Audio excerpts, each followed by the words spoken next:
Brakatiyah, Hawabashim Yahushai, Bashim Rakakadash. Double honors to the elders and apostles at Great Millstone who rule well. Shalom and blessings to the hopeful elect. I want to get this inquiry from Edris in 2nd Edris 16 and 17 and pose a question based off of Edris's inquiry, who will deliver him in those days, that postulates that how bad are the times that are about to befall the earth, the destruction, how devastating is that time going to be? If Edris is asking, is saying destruction, I pretty much, woe is me, I'm done, I'm destroyed. Who will deliver me in those days? Okay? And Edris being a man of the Lord, all right, a man of righteousness. You see, how much more the multitudes who are bathing neck deep in a vat of wickedness, man. Okay? And in knowing these things, we're to be in a mental preparation stage. Okay? A constant apprehension. Okay? Constant attentiveness to these scriptures, to the word, okay? To the to being circumspect and in the spirit, man. Okay? Like it says in Ezekiel, that a sword has been sharpened and is furbished to make destruction. Shall we then make mirth? Okay? So we're in a preparation stages mentally and even physically. Primarily spiritually and then mentally and even emotionally, man. To be able to bear and withstand the time that we're coming into. And that's one of the differences between these groups and Great Millstone, is that we constantly meditate and meal over the scriptures, the destruction. Okay, it's heavy because when you're mealing something over, meaning it means you're meditating on it. Okay, you're thinking about it. And Apostle Gabar brings out how talking about food for thought, a lot of times information or wisdom, knowledge is likened unto food. Okay, like he brought out how comedy goes back to comida, which is food. Okay, because it's something you have to contemplate and think about, right? The whatever wit, you know what I mean, and whatever literary devices are used in that comedy piece, you have to think about it, right? If it's a joke or you have to think about the punchline, and right. So in regards to the destruction and devastation that's going to be out here, death on every side. Okay, we know what these scriptures say, the prophecies of the destruction, man, of the plagues that this place is going to get fucking battered with, from a certain point, from like it's going to be a distinctive time in history, man.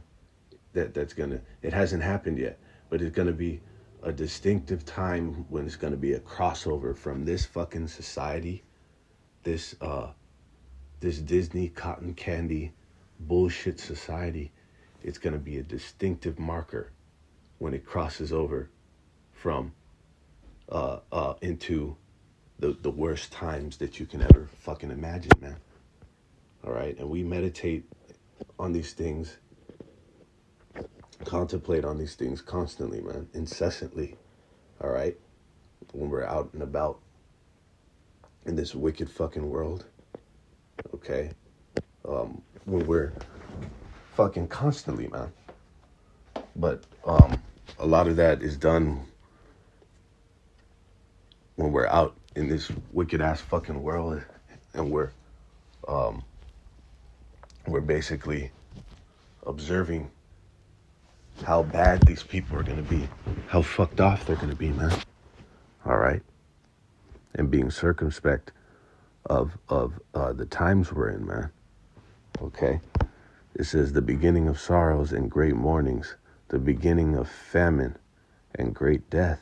Okay, so everybody's gonna be fucking sorrowful. I just scoped that T1 and T2 Terminator. It goes into that dystopian era when in the first one, when the so-called machines took over and shit like that. And it's fiction. I'm using this as an example, okay?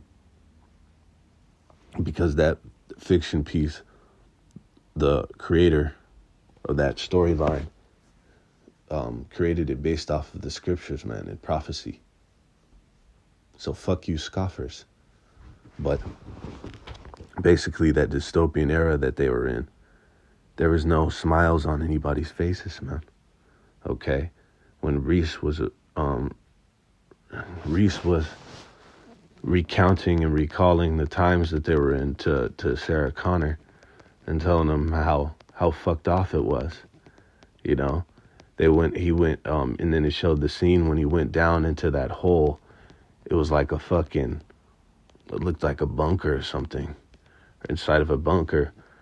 And, it was when they had to scan you and shit. Or no, they didn't have a scanner. It was the dog. The dog would, to even enter into that bunker, the dog had to check you, so to speak. Because the dog could detect the damn machines. And then they went down there, and it was just, everybody was completely fucked off. Okay? So this time that we're coming into is going to be very sorrowful. All the mirth and the games that these people were playing, and the complete folly, okay? Because right now we're in a time, this place is more silly than it's ever been. A man and an adult, and just people in general, they're fucking they're silly, man. Okay. It's a bozo society, man, of everybody cooning out and fucking doing pranks and fucking challenges and chimping out for the camera and shit. It's madness, man, the time we're in. Complete circus of a society. Okay? But the Most High is gonna wipe all of that fucking mirth away from you people. Alright? It says, and great mornings. Like the brothers have been emphasizing these different, I believe that's a Salakia for the mishap. You know, when you draw those blanks and shit in this place. But what is it called? Great. It's like an adjective. I'm trying to think of what that is called. Yeah, it's an adjective, right? An adjective which, a word or phrase naming an attribute added to or grammatically related to a noun to modify or describe it. Okay? So it modified the mornings, and it pretty much to describe how severe the mornings are going to be, man. Great mornings. So brothers have been emphasizing these adjectives that are used, right? Great tribulation, great mornings, and there's many others that talk about it's not just going to be bad, it's going to be the worst, okay, imaginable. It says the beginning of famine and great death, the beginning of wars, and the power shall stand in fear, the beginning of evils. What shall I do when these evils shall come? Okay? So this is the worst. This is the worst time imaginable, man. Okay? Bad times. Even the power standing in fear. See? Wars. Famine. Okay? Famine is one of the worst ways to go out. It says not just death. Great death. All right? So what manner of person ought we to be? All right?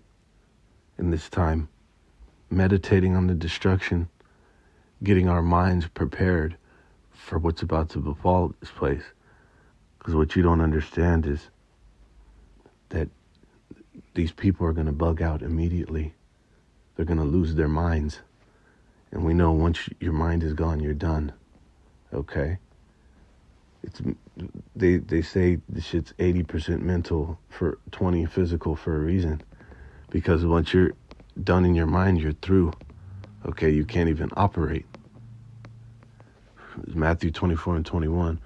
And then subsequently to that meditation and preparation, mentally, spiritually, and even physically, that's why brothers say, don't not be able to run around the block. Okay? Don't not be able to and the Most High can give you strength in that time, of course. The Most High is the source of strength. Or to deliver you from destruction. But don't not be able to do that, man. Okay? All right? To throw someone off of you. All right, it says, for then shall be great tribulation, such as was not since the beginning of the world to this time, no, nor ever shall be. Okay? So the tribulation and the destruction and the bad times, the heartache and pain that these people are going to feel. And it's going to go so beyond heartache and pain. That words that that we can't even muster right now. For the sheer terror and devastation that is swiftly approaching. Okay? That we're on, from the snap of a finger, from one day to the next, that this can go down. Especially with the collapse of the dollar, the financial collapse, and all you people's money, everything that you worshipped and worked for, and all that is the means of the way that you commit wickedness and debauchery. Okay? They give these people money. They give these people these FRNs, and they commit complete wickedness and transgression with it, man. Okay? We're in a society of whoredom. Okay, there's a lot of that going on. You see? Women being complete, loose, untamed animals out here. All right? But that's how quickly it's going to go down. All right? When they snatch that away, watch how fucking broken. Watch how broken these people are going to be when that goes down. All right? This is in Revelation 14 and 20. This is in perspective. Some perspective on the destruction. Okay? It's going to be death on every side. All right? Death from one end of the earth to the other. The furlongs, man. It says, and the winepress was trodden without the city, and blood came out of the winepress, even unto the horse's bridle, by the space of 1,600 furlongs. Okay? John, the Revelator, was given this vision in the Isle of Patmos, and he saw these things. That's why the Spirit got on these men to be terrified, because the King of Terrors is going to perform his handiwork. Did it not say in the scripture we just read, or shall be? So this is the last time the Most High can really go all out. See? Because the Most High is the one that's orchestrating all this. Just as he was the one who created, he started all this. So he's going to end it in the way that he sees fit. All right. And Barakati Al-Bashim Al-Shai, call Al-Bashim Al-Shai for simply just giving us a little bit of a window, shedding light unto his men about it, man. Okay. And then a little interjection. This is not going to be how the Most High ends it. It's going to be how the Most High transitions from this fucking rotten, wicked, evil society, world, which is known in the scriptures as Esau's world, right? Esau is the beginning of the world. Shalakia, Esau is the end of the world. So this is Esau's world right now, if you will. Okay? E's era. And then to transition into the beginning of Jacob that followeth. All right? And then finishing off in Isaiah 33:6, and wisdom and knowledge shall be the stability of thy times and strength of salvation. So nothing else is going to keep us stable in that time but preparing the preparation that we're undergoing now. This isn't something you can to try to purchase when you see the financial collapse go down, or when you see this place get smacked with 8.0s and hires, shakers that are gonna swallow cities. That's not the time when you're gonna try to obtain wisdom and knowledge, man. Okay, this was a process that was undergone long before the start of the tribulation, of the destruction, okay, of that time that I mentioned, that distinct time when we're in the last of the last moments of this shit, man. All right, this is something you're supposed to be doing now. Apostle Gabar beautifully coined, and I'm sure he got it from, it's a phrase, that knowing is half the battle. Okay, and that's if anything. Say, for example, if you go to this place and you're going to get hit, meaning assassinated, right? For example, like if, say, one of these fucking American presidents knew that they were going to get capped off, it almost seems like knowing is all the battle. It's more than half. But listen, it's at least half, okay? It's getting you in the posture and the position to be able to brace for this now, okay? Like when you get pushed, for example, they do that test. Like if you have your foot back and you're braced for the push, somebody generally, they can't push you over. But if you have your feet planted next to each other and you don't have that balance, you're gonna fall over, okay? So it's a concept of being able to brace for this, because you know that it's coming. All right, and that's a huge part of what the prophets, the men of Yahweh B'Shem Yahushai, are pretty much what we're undergoing, man. Okay, that meditation and preparation. Okay, it says the fear of Yahweh B'Shem Yahushai is his treasure. Okay, so this is the only currency that the Most High is dealing in is wisdom, knowledge, and that's going to translate to faith. Okay? It's even faith in this time, but how much more faith is it going to take in that time? All right? The time of devastating destruction. All right? So with that, all honor, praise, and glory to Yahweh Shem Shai.